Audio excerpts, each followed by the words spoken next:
Bom, pessoal, vamos dar continuidade aí ao nosso workshop de família terapêutica, né? Vamos agora conversar, entrar aí na temática do módulo 3. O módulo 3 são as estratégias práticas de autocuidado e enfrentamento. Aqui nós vamos entender a importância do autocuidado para podermos ser uma família terapêutica e ajudar de forma assertiva. Então, as famílias que convivem com a dependência química colocam todas as suas forças em tentar salvar o ente querido e acabam adoecendo emocionalmente, fisicamente e espiritualmente. A gente percebeu isso nos módulos 1 e 2, né? Por isso, é essencial incluir o autocuidado como parte do processo de recuperação, não como luxo, mas como uma necessidade vital. E isso é uma grande dificuldade da família, porque a família entende que se ela estiver se cuidando, ela vai estar deixando de lado o seu ente querido. Como assim eu vou cuidar da minha saúde física, da minha saúde espiritual, da minha saúde emocional? Como assim eu vou cortar o meu cabelo, fazer uma barba, comprar uma roupa nova, se eu tenho uma pessoa que está doente e consumindo excessivamente substância dentro do meu lar? E aí a gente, para entender, óbvio, precisamos aí buscar o conceito da importância do autocuidado. Não se pode dar de um copo vazio. Olha que frase interessante. Essa frase resume o princípio do autocuidado. Só podemos oferecer apoio real e sustentável quando também cuidamos de nós mesmos. O esgotamento físico e emocional de pais, parceiros ou irmãos que vivem nessa realidade é muito comum.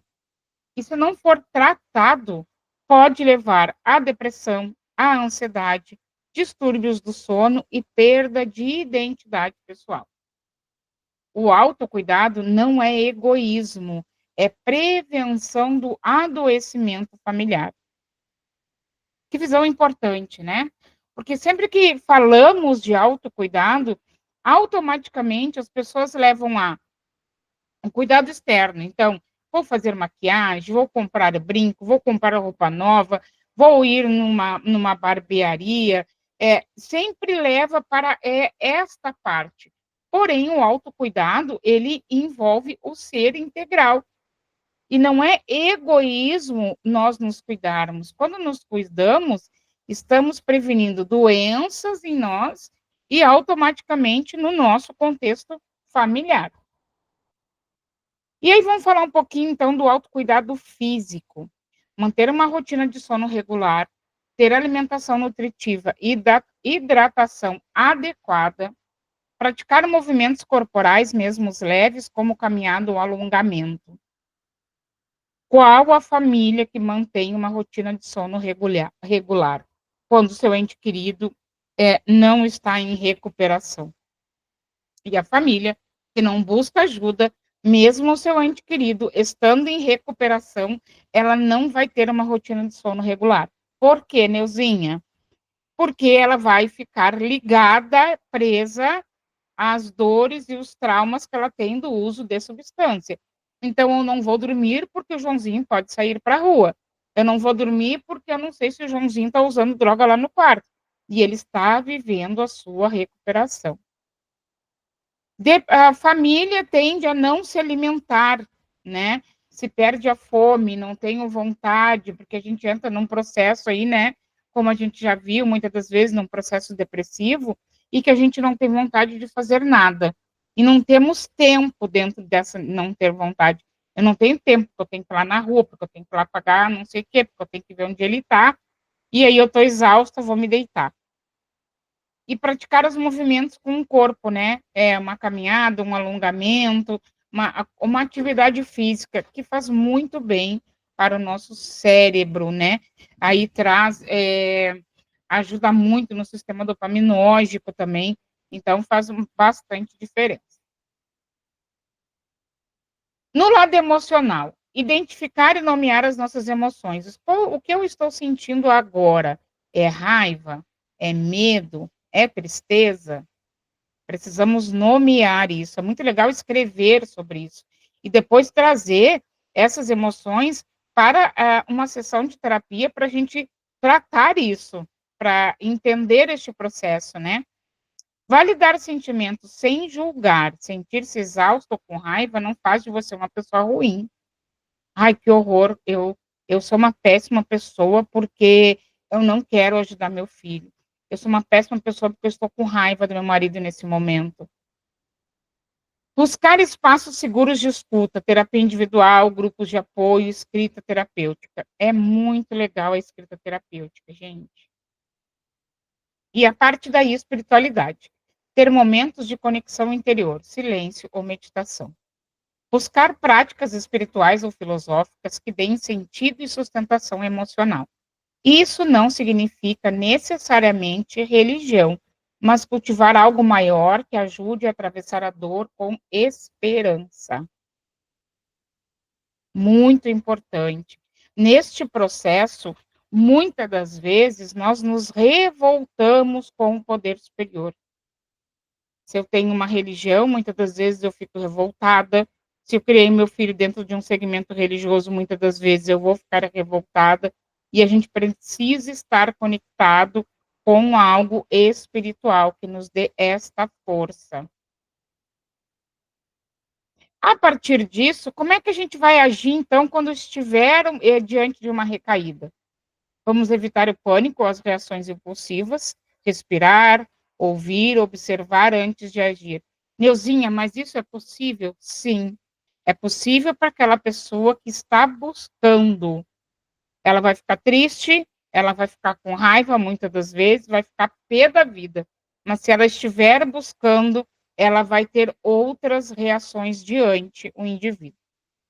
Mantenha uma postura firme e acolhedora. Não é o momento de fazer acusações ou ameaças, mas também não se deve ignorar ou normalizar o uso. Relembre os acordos feitos, incentive o retorno ao tratamento e retome os limites combinados. Não quer dizer que vamos passar pano para o uso do indivíduo e para a recaída, e que vamos aceitar ele em casa como se nada tivesse acontecido, ó. Relembrar os acordos, retomar o tratamento e limites combinados. Proteja-se emocionalmente, não se sobrecarregue tentando consertar tudo. Lembre-se, cada pessoa é responsável por seu processo de mudança. Cada pessoa é responsável por seu processo de mudança. Mas, Neuzinha, eu não tenho que ajudar? Sim, eu vou estender a mão e oferecer tratamento. Agora, a responsabilidade do processo de mudança, do processo terapêutico, é de cada um. Meu ente querido está em recuperação, mas eu não estou, a responsabilidade é minha e não dele. E, gente, nós precisamos lidar com as recaídas, né? É, não é sinônimo de fracasso, ela pode acontecer, como eu falei, a gente não vai validar. A recaída acontece porque a pessoa não colocou em prática o seu plano de prevenção à recaída, né? E é uma possibilidade dentro do processo de recuperação e deve ser compreendida com firmeza, mas também com humanidade. Volto a dizer, não vou passar pano, não vou dizer está tudo bem e acolher dentro de casa. Não, é tratamento, ver o que precisa ser refeito. Neuzinha, e se a pessoa seguir vivendo assim? Bom, aí entra aquela questão de o que eu quero. Porque existe sim aí o processo de ele não ter achado um profissional, uma instituição séria, mas a partir do momento que ele estava numa instituição, que ele recebeu um tratamento, que foi passado para ele o sugerido, né? E aí depende do indivíduo, da instituição, do que foi trabalhado com ele. Se ele não praticou isso, não vai funcionar. Então vai muito do indivíduo. Por isso que lá nos outros módulos eu comentei de o que eu quero para mim, que convivência eu quero ter, o que eu quero do meu lado, porque pode acontecer da pessoa viver neste processo. E aí, como eu vou agir? Quais são os limites que eu vou botar? Olha, eu não aceito, estou cansada, não quero mais. Toda hora tu tá recaindo. Então aí vai da gente ver o que queremos para nós. Deixa eu ver o que mais que nós temos aqui então. Prestem atenção. Famílias fortalecidas e conscientes são um pilar essencial na jornada da recuperação, mas antes de tudo, precisam estar emocionalmente abastecidas. Cuidar de si é um ato de amor por você e pelo outro. Doente não cuida de doente. Por mais boa vontade que eu tenha, por mais amor que eu tenha, eu não vou auxiliar assertivamente se eu não estiver bem, se eu não estiver equilibrada, se eu não estiver com as minhas emoções tratadas, se eu não estiver sabendo como agir em tal situação, se eu não tiver o conhecimento para que eu ofereça, sim, ajuda, mas ajuda assertiva, que são tratamentos. E entramos no módulo 4, que é a nossa rede de apoio e continuidade. A jornada da recuperação não termina com o fim do tratamento formal. Muito importante. Terminou um tratamento, precisa fazer a manutenção aqui fora. Muitas das vezes, as famílias são as pessoas que não incentivam o indivíduo a seguir a sua manutenção no seu tratamento. Então, ela não aceita que ele vá numa reunião, que ele busque um CAPS, que ele siga com a psicóloga, que ele esteja irmanado com seus irmãos de caminhada, com seus iguais, como a gente fala. E isso aí é um grande problema. A continuidade do cuidado e a construção de uma rede de apoio são fundamentais para manter os avanços conquistados, tanto para a pessoa em tratamento, quanto para a família. Acontece a mesma coisa. A família está ali, participativa, está no grupo, está nas reuniões, está estudando. O indivíduo terminou um tratamento, deu, a família some. Ela não estuda mais, ela não frequenta mais grupo, ela não faz mais reuniões.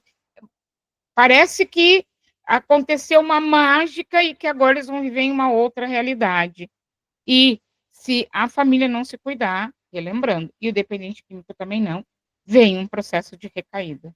Muitas das vezes a recaída vem da família primeiro e depois do dependente químico. A recaída é um risco real.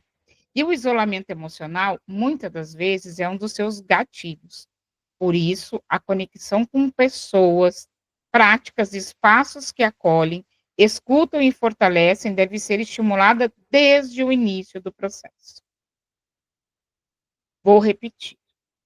A conexão com pessoas, práticas e espaços que acolhem, escutam e fortalecem devem ser estimuladas desde o início do processo.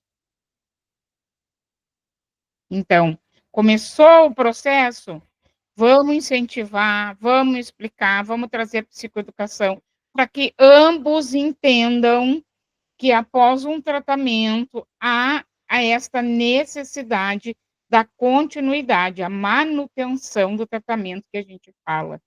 Uma família terapêutica, ela segue o seu tratamento, ela segue fazendo terapia, ela segue buscando as suas mudanças e incentivando o seu ente querido no processo de plano de prevenção à recaída dele. Muito importante, gente, entender sobre plano de prevenção à recaída. Nós tivemos aqui esse mês, no mês passado, nós tivemos aqui a capacitação plano de prevenção à recaída. Eu convido vocês, a quem ainda não adquiriu essa capacitação, a fazer, para vocês entenderem o tamanho que é um plano de prevenção à recaída, a importância que ele tem. É muito importante a família ter esse entendimento. Vai facilitar muito o processo terapêutico. Então, quem ainda não adquiriu, vocês podem me chamar, adquirir, parcelo esse valor em 3 vezes no Pix.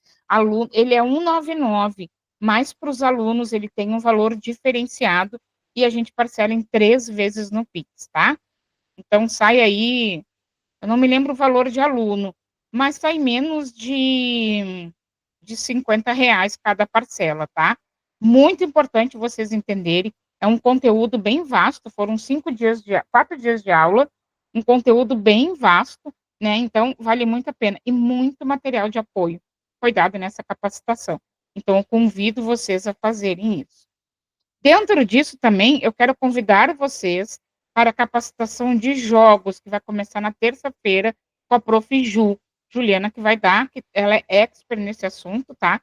Estamos vivendo uma pandemia nessa parte de jogos, isso está acontecendo dentro dos nossos lares e não estamos vendo. Dependentes químicos estão deixando, trocando a compulsão do uso de substância por jogos e codependentes estão se viciando em jogos por N fatores. Eu até fiz um vídeo essa semana lá nas redes sociais, não sei se foi um vídeo, se foi um post, mas eu vou botar no grupo para vocês, tá? Seguimos aqui, então.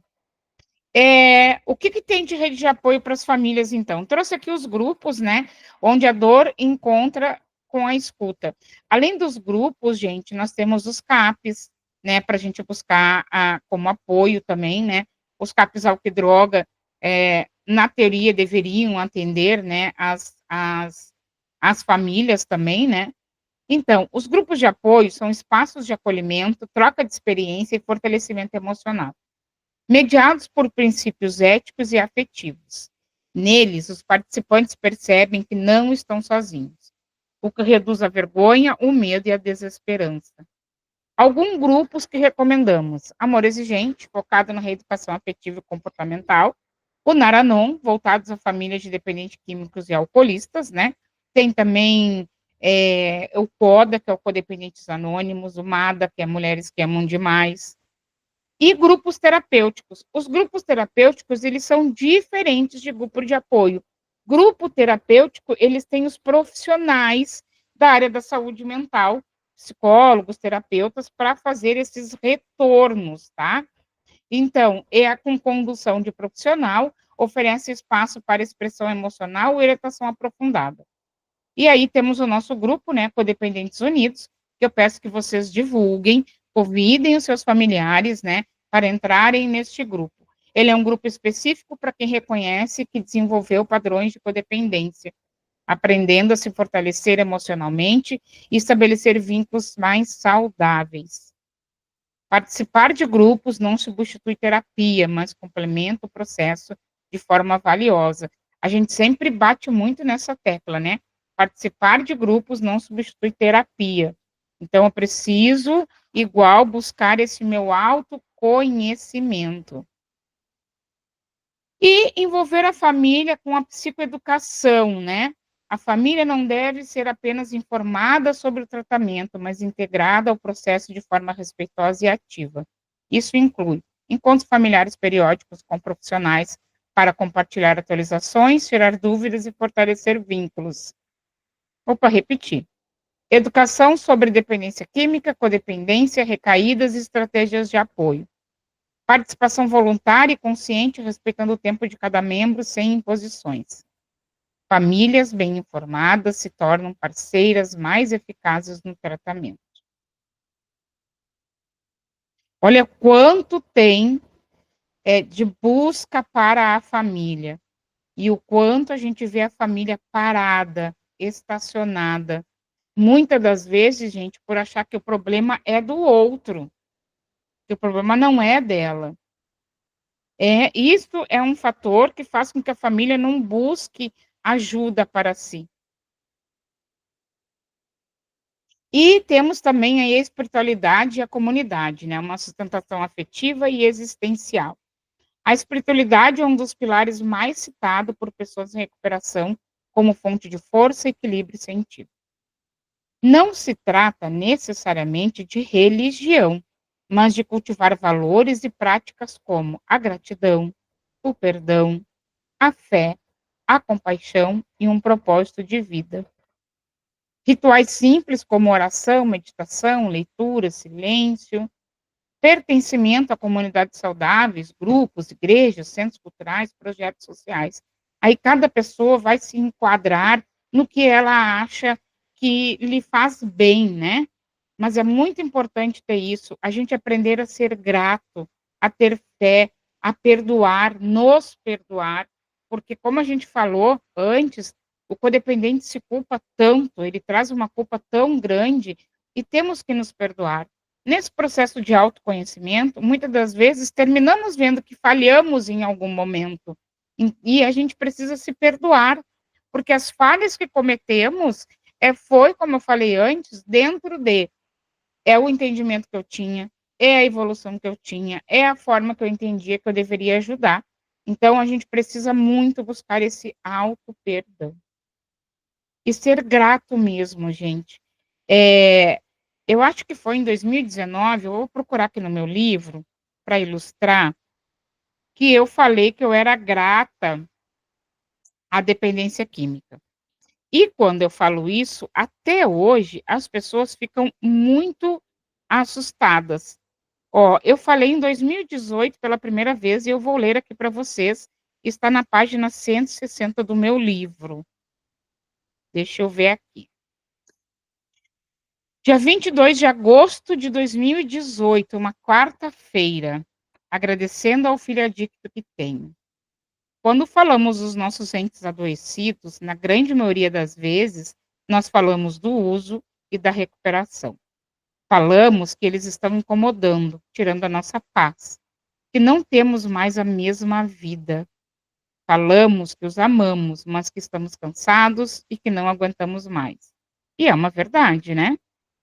Hoje eu consigo, graças ao poder superior, ao conhecimento que eu tenho, graças à religião que eu sigo, às partilhas que ouço, tanto de adictos e de familiares, agradecer ao filho que tenho. Consigo, sinceramente, agradecer pela doença da adicção em nossas vidas. Consigo, independentemente dele estar limpo ou não, olhar para ele com outros olhos, ver o ser que existe atrás da doença. Eu sempre soube, por exemplo, do potencial dele para o trabalho, da educação que ele tem com as pessoas, de estar sempre à disposição para ajudar, seja quem for. Obviamente, no auge da minha doença, eu havia deixado tudo isso para trás. E hoje, lendo a declaração que a irmã da Demi Lovato fez para ela, relatou detalhes do dia a dia delas, fiquei com vontade imensa de falar sobre isso. Eu li Demi Lovato, né, é uma artista americana que passa aí pelo processo de dependência química, né, e a irmã dela fez uma declaração para ela no momento, né. Ó, no meio do turbilhão que é viver e conviver com a codependência e a dependência, esquecemos dos detalhes que fazem a diferença em nossas vidas e podem auxiliar muito a recuperação e até mesmo a reaproximação com os nossos adictos. Vou publicar aqui a declaração que a irmã da Demi fez, vou ler para vocês. Hoje poderia ter sido um dos piores dias da minha vida, mas em vez disso, fiquei agradecendo a Deus, aos médicos, à equipe da Demi e todos que ofereceram seu apoio. Sem essas pessoas, todas eu já não teria minha irmã. A Demi tinha idealização suicida, né? Tenho pensado sobre o meu desejo de que todas as pessoas vissem as pequenas coisas que ela faz, como a forma como suas narinas mexem quando ela diz certas palavras, e como mexe no meu cabelo para eu dormir. Essas pequenas coisas são as que mais agradeço hoje. Elas parecem tão pequenas, mas essas pequenas coisas fazem a minha irmã, não a cantora, não a celebridade, e definitivamente não a forma como tem sido descrita na imprensa. Ela é filha, amiga e a minha grande irmã. E estou tão grata por lhe poder desejar um feliz aniversário. Foi muito bonito isso, é muito emocionante esse processo, porque realmente, né, nós nos esquecemos, dos detalhes. A gente se pega no forte, né, no que foi nos feito, né. Vejamos a importância que é termos os nossos adictos em nossas vidas. Mesmo eu, que acredita na continuidade da vida, faço uma ideia do quanto deve ser difícil para uma mãe não ter seu filho mais junto dela. E com base nisso é que devemos celebrar a vida e até mesmo as adversidades, que servem para o nosso crescimento. Gratidão, Douglas, por ter vindo como meu filho. Gratidão por ter nos escolhido. Gratidão por ser quem você é com seus erros e acertos. E que possamos, meu filho, resgatar o nosso laço. Que possamos ter a humildade de sempre nos buscar na dor e na alegria. Eu te amo muito. Eu escrevi isso, gente, em 2018. Sempre fui grata, desde essa época, por todos os processos, né. Tivemos processos aí, muitos conhecem a minha história, terríveis, de venda, de regime prisional, de estado de vulnerabilidade, e eu sempre agradeci mesmo diante da dor. Eh, Agradeci por ele existir na minha vida, que fez eu mudar como pessoa, ressignificar a minha vida. Meu filho fez eu enxergar a vida de outra forma, enxergar o ser humano de outra forma, mesmo com toda a dor, né, que rasgava o meu coração, mesmo com todos os medos e as incertezas, né, eu sou extremamente grata. E em 2018 eu falei de resgatar os laços. Estamos em 2025. Eu não sou boa de conta, né, mas vou fazer aqui. 7 anos após, hoje estamos resgatando os nossos laços. Eh, e isso só é possível, gente, pela minha mudança, pela minha transformação, pela gratidão que eu tenho, pelo meu propósito de vida e pela fé. Eu nunca deixei de acreditar na recuperação. Por vários momentos acreditei sim que o meu filho já não teria mais saída, né, mas eu nunca deixei de acreditar na recuperação. E quando vinham esses pensamentos intrusivos que a gente fala, eu pensava assim: "Não, mas enquanto a vida há esperança". E eu me fortalecia cuidando de mim, para que sempre eu pudesse estar bem para oferecer tratamento a ele, e não cair nas manipulações, e não aceitar ele no uso dentro da minha casa, e não dizer: "Tudo bem, meu filho, vamos recomeçar agora", porque não tem como recomeçar agora sem um processo de tratamento. Então é muito importante estarmos ligados a uma espiritualidade. Isso vai nos fortalecer. E ser grato, olhar para a dor, para o problema com outros olhos. Neuzinha, isso é impossível. Não é, gente.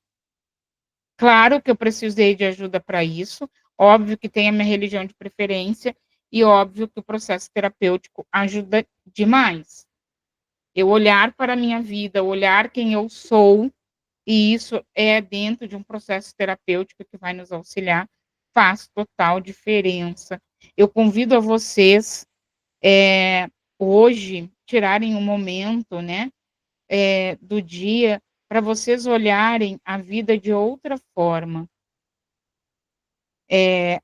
O quanto vocês já modificaram, o conhecimento que vocês já adquiriram a partir do momento que o seu ente querido, buscou um tratamento e vocês ou tiveram que colocar ele em alguma instituição. Com certeza tem mudanças na vida de vocês. Às vezes as pessoas não tinham uma aproximação com o poder superior, e o uso de substância proporcionou isso a essa família. Às vezes a gente não tinha um propósito de vida, e o uso de substância te traz um propósito de vida. Então é muito importante aprender a agradecer, a olhar as adversidades com outros olhos, porque é possível olhar a dor com outros olhos, mas isso só é possível quando eu tenho uma rede de apoio, e a rede de apoio inclui um profissional da área da saúde. Volto a dizer o que eu falo sempre, não é porque é o meu trabalho, mas é o que faz diferença. Quando a gente vê família em recuperação, quando a gente vê dependente químico em recuperação, é porque tem esta rede, existe os profissionais, existe a mudança, existe a frequência, e isso é que faz total diferença. Essas conexões vão favorecer a uma redução da solidão e do isolamento. É muito bom estar com os nossos iguais, é muito bom. Reforço de valores de cuidado, paciência e humildade, e uma base emocional para lidar com recaídas, frustrações e conflitos. Mas, lembrando, espiritualidade e comunidade não resolvem tudo, mas sustentam tudo que precisa ser resolvido. Lidamos com uma doença, lidamos com um transtorno por uso de substância. A espiritualidade faz parte, mas o tratamento terapêutico, ele é crucial. Eu preciso que o meu indivíduo tenha tratamento com profissionais da área da saúde, mesmo que, por exemplo, ele esteja dentro de uma instituição de reabilitação que é religiosa, que trabalha o pilar da espiritualidade. Mesmo assim, precisa ter os profissionais da área da saúde. Lidamos com dores emocionais. E essas dores emocionais precisam ser tratadas. E quem vai tratar isso é o psicólogo, é o terapeuta, muitas das vezes o psiquiatra, porque o indivíduo vai precisar de uma medicação. Ele precisa passar por uma avaliação para ver se ele não tem outra comorbidade que pode estar ligado, e aí faz com que o indivíduo fique no uso de substância. Então, este processo, ele tem que ser completo. Não é uma coisa ou outra, é um conjunto. Lembrando, então, antes do encerramento aqui, gente, a importância que é o conjunto para a família ser terapêutica, ela precisa estar em constante busca e transformação. Lembro de novo, não adianta estar no grupo, não adianta estar estudando, não adianta estar na reunião, se não estiver praticando. E como é que eu pratico? Colocando em prática, literalmente, não tem outra coisa. Neuzinha, como é que eu vou fazer? Praticando. E para isso a gente precisa da rede de apoio, e para isso eu preciso de alguém que eu possa contar e falar das minhas dores, não ser julgada, e ao me auxiliarem a como lidar com essa dor, a como sanar essa dor. E desta forma, vamos ser uma família terapêutica. Eu convido vocês a convidarem os demais familiares de vocês a fazerem parte do nosso grupo Codependentes Unidos, para que todos entendam esse processo. Muitas das vezes a gente está aí num processo de caminhada e nós entendemos e os nossos outros familiares não. Então a gente tem que oferecer isso para eles também, tá? Lembrando que eu estou à disposição de vocês, busquem aí as nossas outras capacitações. Quem ainda não agendou um acolhimento com a gente, para dividir a sua dor, a sua ansiedade, para tirar dúvidas, para pedir ajuda, para conversar, preciso falar sozinho com alguém, eu preciso falar com um profissional, agenda com o nosso acolhimento, não precisa fazer um atendimento terapêutico se vocês não têm vontade, mas façam esse processo que vai ajudar muito vocês. E encerramos agora, né, este workshop com a certeza de que o cuidado com a saúde emocional e relacional das famílias é tão essencial quanto o tratamento individual da dependência química. Ao longo dos conteúdos, buscamos semear reflexões, fortalecer vínculos e oferecer ferramentas que possam transformar dor em aprendizado, desespero em esperança e conflito em reconexão. Lembramos que nenhuma família está sozinha neste processo. O caminho da recuperação é feito de pequenos passos, mas quando dados com apoio, afeto e consciência, tornam-se passos firmes em direção à cura. Ser agente terapêutico na vida de alguém é, antes de tudo, um ato de amor, e esse amor, quando bem cuidado, tem o poder de reconstruir histórias. Sigamos juntos, com empatia, coragem e disposição para recomeçar sempre que for preciso. Que este seja apenas o início de uma caminhada mais leve, consciente e cheia de possibilidades. Obrigada por caminharem conosco. Seguimos de portas abertas para o que for preciso. Não esqueçam, gente, busquem ajuda para vocês. Convidem as famílias para estarem com a gente. Estejam presentes nas nossas reuniões de partilha de domingo. E sigam buscando a transformação de vocês, que isso vai fazer grande diferença. Pode levar muito tempo, mas vai fazer diferença. Muito obrigado, contem comigo, contem com o Instituto NB. Estamos à disposição. Grande beijo a todos.